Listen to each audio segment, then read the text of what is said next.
Hey everyone, it's Elton here, Grumpy Git. Um, I just recorded a video of around 10 minutes only to find that I had put on time-lapse mode, so proper newbie error there. Something I will definitely be checking out in future. Now I'm just checking now that I am recording. Yep. Okay, so this video is just really just to update you on my progress. So I've been living in the motorhome now for 19 days since the 17th of August. I'm officially homeless, which is very weird for me. This is my first time of not having a fixed address. So yeah, it's unsettling because obviously with COVID still around at the moment and infection rates and death rates going up here in England, there is, it's always at the back of my head, what happens if we go into a full lockdown again. In England, when we have full lockdowns, they close the campsites down also. So, it's not even an option to go and check into a campsite or something like that. So that's when a house would be useful to go back to, to be able to kind of sit out the lockdown, etc. But it is my intention in the next week to start making my way down to Wales to go and look at some properties there, with the intention of, if I can find something suitable, that should I choose to sell it down the road, I will be able to at least break even. Nothing fancy, obviously, because I just don't have the budget for anything fancy, but I would like to get something as a base so that should I need to, take shelter from lockdown, or God forbid, Star breaks down or gets stolen, I have somewhere to go. And in the interim, while I'm not living in the house, I can actually rent it out. So I'm looking to buy something in Wales where it's going to be near a tourist attraction. So, for example, Brecon Beacons, which is visited by millions of people from around the globe annually. So that's the kind of area I'm looking for, something within 10 to 15 minutes of Brecon Beacons, where I can then rent it out on Airbnb and create some income from it, which will obviously be useful for me to pay the bills while I'm on the road. So yeah, that's the plan for the next week or so. But for now, just lessons learned, if you like, over the last 19 days on living in the van. So for the first couple of nights I spent on a small little site in Derby, just Shaka and I, and from there I moved down, just literally down the road, for 5 nights to attend a South African festival, expats in the UK. From there I then came back to East Anglia, picked up a mate from South Africa who I haven't seen for a while now, and then her and I went and spent three nights in Thetford Forest, and then came back to Cambridge for a couple of nights, and then she left last Saturday. And so for the past week now I have been on my ace, which is, it's getting to me a little bit, to be honest. I'm an extrovert introvert. Is that it? So I love being social. I love meeting people. I love attending social events, whether it's a house party or concert or festival, but then I also need that alone time to kind of recharge. I can't be in a social setting for too long because it starts becoming overwhelming, really. However, flip side of the coin is that long periods of being alone is also not great for me. So yeah, this past week has been a bit challenging. I've tried to befriend people on the campsite here, but I'm finding that I don't know. I'll always greet and smile at people I pass, and some of them will greet me back. Some of them will even give a smile, but a lot of people kind of look at you weirdly. So yeah, I'm kind of finding it weird. Maybe it's just my experience. As a South African, we generally are more sociable, more friendly, more welcoming. It seems that the English especially are a bit more standoffish. But I endeavour. I continue to try and get into conversations with people. But yeah, just if you're the type of person who doesn't have hobbies that you can entertain yourself with, or enjoy your own company, just be wary of that. Van life can be boring especially if you're a solo traveler like myself. Not so bad if you're obviously a couple traveling together, or family even. But yeah, if you're a solo traveler, just be wary of that. If you are someone who craves companionship, there are going to be times where you're not going to have that companionship. But anyway, moving on from that. So things that I've kind of learnt over the last few weeks. One is that Amazon will deliver anywhere. I'm not a great fan of Amazon, purely because of their over packaging of things. When you get one box inside of another box inside of another box, or packaging material that's 20 meters long, and there's just no need for it. So I really don't like Amazon from that aspect, especially given what's going on in the climate and the world these days. You would just think Amazon would make more effort to kind of cut back on their packaging. However, they are a necessary evil, especially for someone like me at the moment who is moving from place to place. They will deliver anywhere. It's got a physical address, of course. So, and as a Prime member, I'm also assured of that next day delivery, which is useful when you're not going to be in the same place for very long. However, do bear in mind that Amazon, even if it is a next day delivery, that could be any time up till 10 p.m. So if you're only booked into a campsite for one day, for example, one night, that could be a problem, because typically you've got to be out of campsites by around 11ish in the morning. So unless you are guaranteed to get that parcel before 11, it's best to book into a site or be at a particular address for at least 2 nights, and purchase that order on your first day of arrival, so that you're guaranteed that it's going to arrive the next day, and that you are there for the whole of the next day, in case there are late deliveries. So I've had deliveries now to 3 of the campsites I've been on in the last couple of weeks. One of them didn't turn up. I ordered 2 items at the same campsite. One turned up, the other didn't. Amazon did refund me the money. It was delivered, but I'm not sure where they delivered it to, because they said they put it through a post box, but there was no post box on site. So yeah, but the rest of the orders I've received on the other 2 campsites have all been delivered without issue. So yeah, so if you are concerned about how you would get deliveries, if you need to order things, etc., whilst you're on the road, I'm talking specifically about Amazon here, but I would imagine, and I have indeed ordered some stuff of other sites, and they are all happy excuse me, to deliver to anywhere that's got a physical address. So if that's been a concern of yours, don't worry about it. The other thing is, obviously, living in a small space, it's just keeping things tidy. I'm not OCD, I'm not a clean freak, and by any stretch of the imagination. Those people who know me know that I have a tidy house, but you are bound to find dust here and there.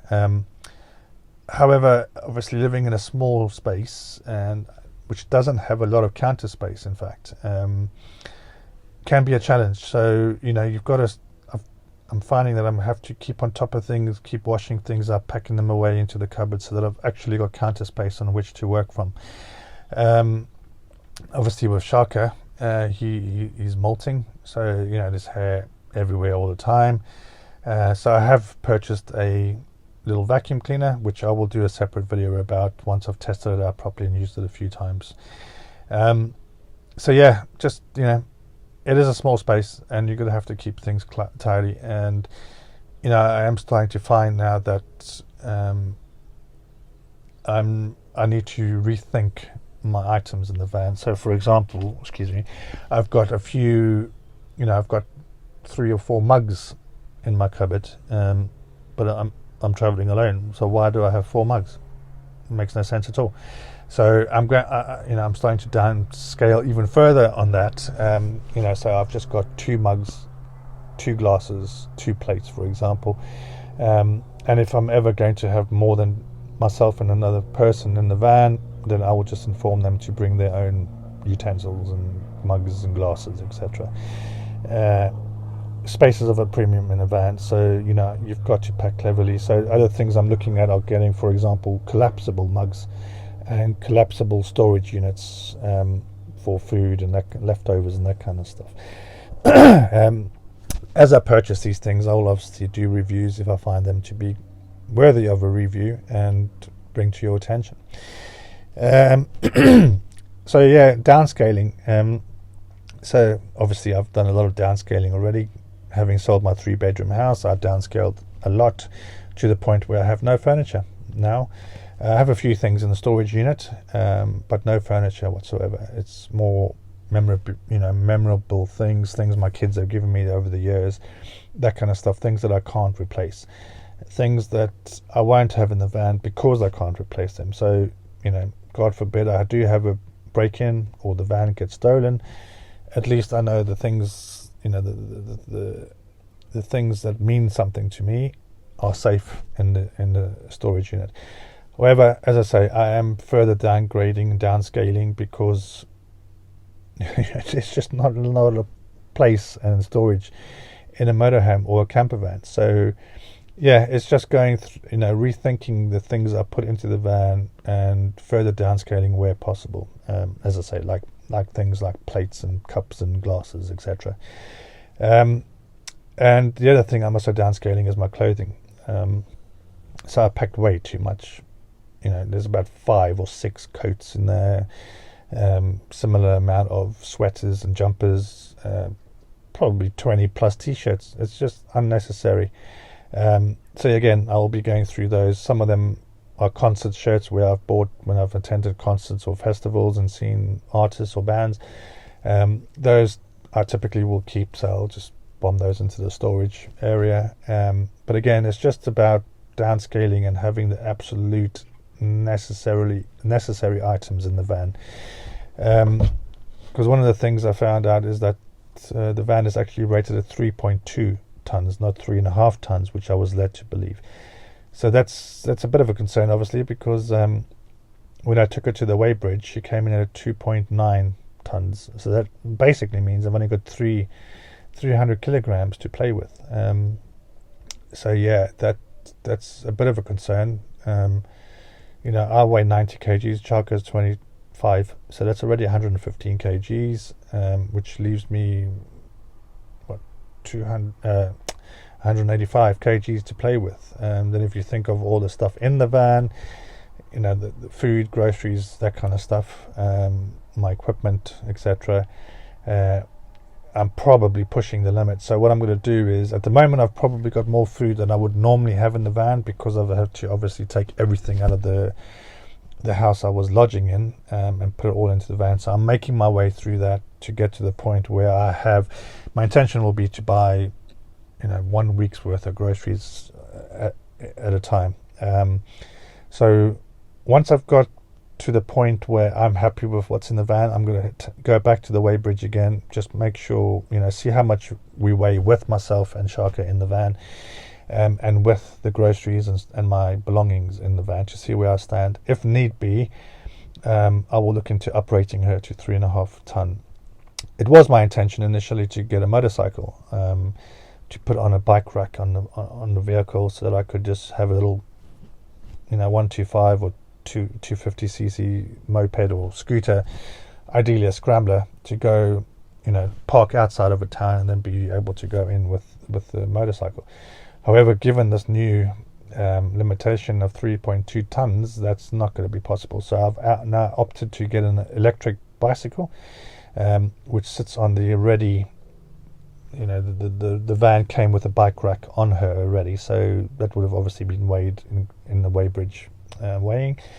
So the e-bike, I think, comes in around 25 kilograms with the battery, because the battery is significantly heavy.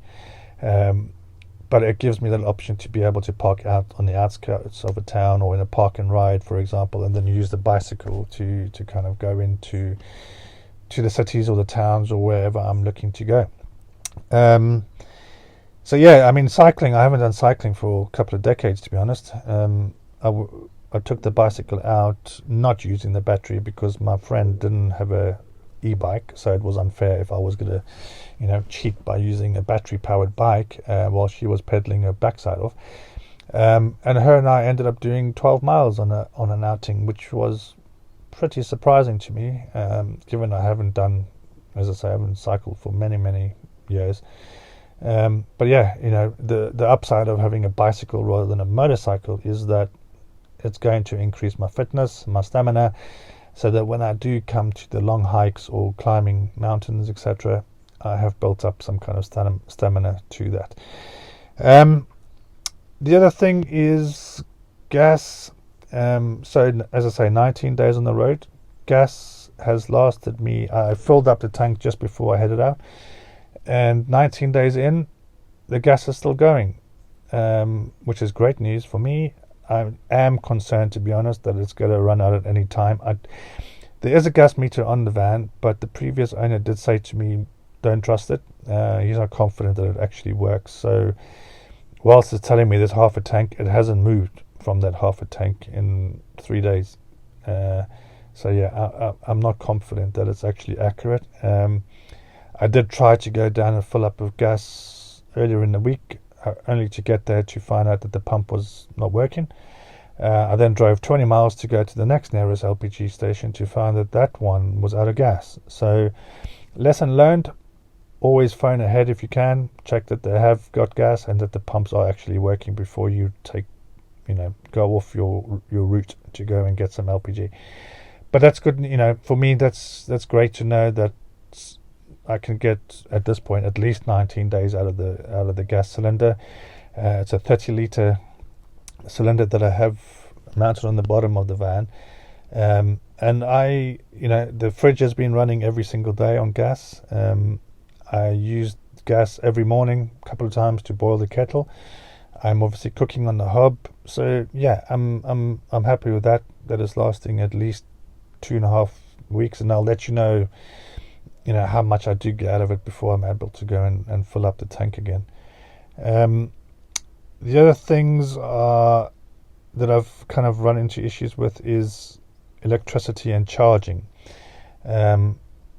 So for over 2 weeks I was off-grid completely, no hookups at all, and I was able to charge my phone daily, my iPad when necessary, my smartwatch, and various other little bits and bobs like a USB speaker and things like that. However, the last few days I was waking up to my solar panel controller telling me that the batteries were over discharge, which obviously is not great news. So therefore my current setup is a one panel, which is 100 watts, and a 10 amp solar controller charger. So because of this, I've now upgraded. I've just purchased another solar panel, 100 watts, same make, and I've purchased a new solar charger controller, which is 20 amps. It's MMPT, so it should be more efficient at charging the batteries even in cloudy conditions. And it has Bluetooth interface, etc., so I can monitor things and have a better understanding, because the one I've got in currently is very basic. There's no way for me to see what's going in, what's going out, etc., etc. So I'm hoping this expenditure will assist in prolonging how long I can be off-grid without having to connect to electricity. I have actually yesterday moved to an electric pitch just so that I can charge things up. I can use my MacBook, etc., to create videos, to edit some images and do a bit of work, because the MacBooks aren't great. My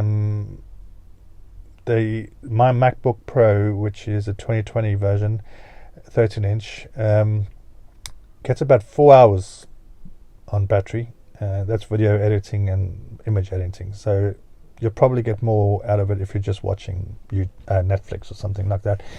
But for me, I only use the laptop when I'm editing, so it is power hungry then. And the other problem with it is that it doesn't charge off my 12-volt system. I've purchased various adapters that other people have said charges their MacBooks.